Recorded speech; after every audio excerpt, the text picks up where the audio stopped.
جناب deputy speaker صاحب،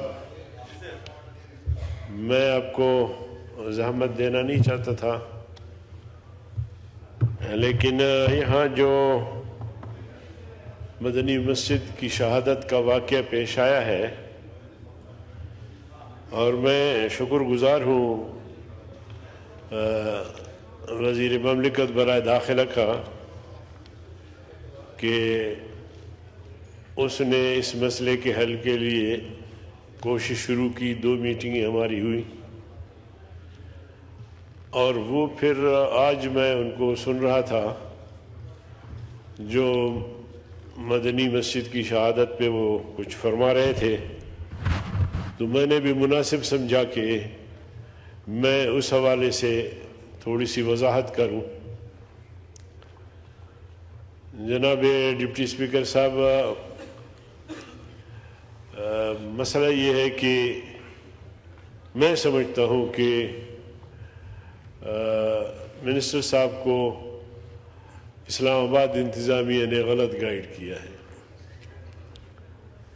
پہلے تو یہ بات ہوئی کہ ایک مدرسہ تھا، وہاں اس کو منتقل کرنے کی بات چلی، اور مولوی صاحب کو آمادہ کیا کہ مدرسہ منتقل ہو جائے، متبادل جگہ دی جائے، تو اس پر وہ تیار بھی ہو گئے اور پھر اس کو مدرسہ تعمیر کر کے دیا۔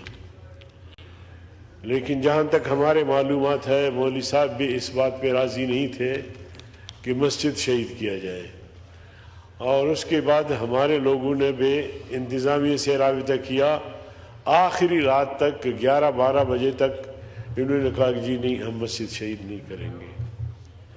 اب یہ موقف دے رہے ہیں کہ جی یہ مسجد جو ہے یہ اوقاف کی ہے، مسجد اوقاف کی ہو، کسی شخص کی نجی زمین پر ہو، مسجد مسجد ہے، اللہ کا گھر ہے۔ جب ایک دفعہ تعمیر ہو جاتی ہے تو پھر قیامت تک وہ مسجد مسجد رہتی ہے، اس کو شہید نہیں کیا جا سکتا۔ تو اس لیے ان کو انہوں نے شاید غلط گائیڈ کیا کہ جی مولوی صاحب بھی راضی ہو گئے، مسجد بھی چونکہ اوقاف کی تھی تو اس لیے مسجد کو بھی شہید کیا گیا، اور پھر راتوں رات شہید کر کے اور وہاں پودے درخت لگا دیے گئے۔ تو یہ کم از کم ایک اسلامی ریاست میں، پاکستان میں یہ ہرگز نہیں ہونا چاہیے۔ اور اگر ہندوستان میں بابری مسجد پر ہندو حملہ کرتے ہیں، اس کو شہید کرتے ہیں، جج بھی ہندو ہیں اور جج فیصلے دیتے ہیں، اور اس کی روشنی میں یہ کچھ ہوتا ہے، تو ہم آسمان سر پہ اٹھاتے ہیں۔ یہاں پاکستان میں ملک بھر میں ہمارے مظاہرے رہے، جلسے جلوس، ہندوستان کی ہم نے مذمت کی۔ اور اگر پاکستان وہ بھی اسلام آباد میں، اور ریاست کے جو ہے وہ بالکل چھتری کے نیچے اگر اس طرح کا اقدام اٹھایا جائے گا تو یہ ناقابل برداشت ہوگا۔ لیکن منسٹر صاحب نے ایک اچھا راستہ بھی دیا، اور باہمی افہام و تفہیم سے 48 گھنٹے کی انہوں نے مہلت مانگی کہ وزیر داخلہ صاحب اس وقت موجود نہیں ہیں، تو آ کے باہمی مشاورت سے پھر مسجد کو اثر نو تعمیر بھی کریں گے تاکہ یہ مسئلہ حل ہو جائے۔ ان سے جواب لیتے ہیں۔ اس لیے جی ان سے آپ سنیں بالکل بھی۔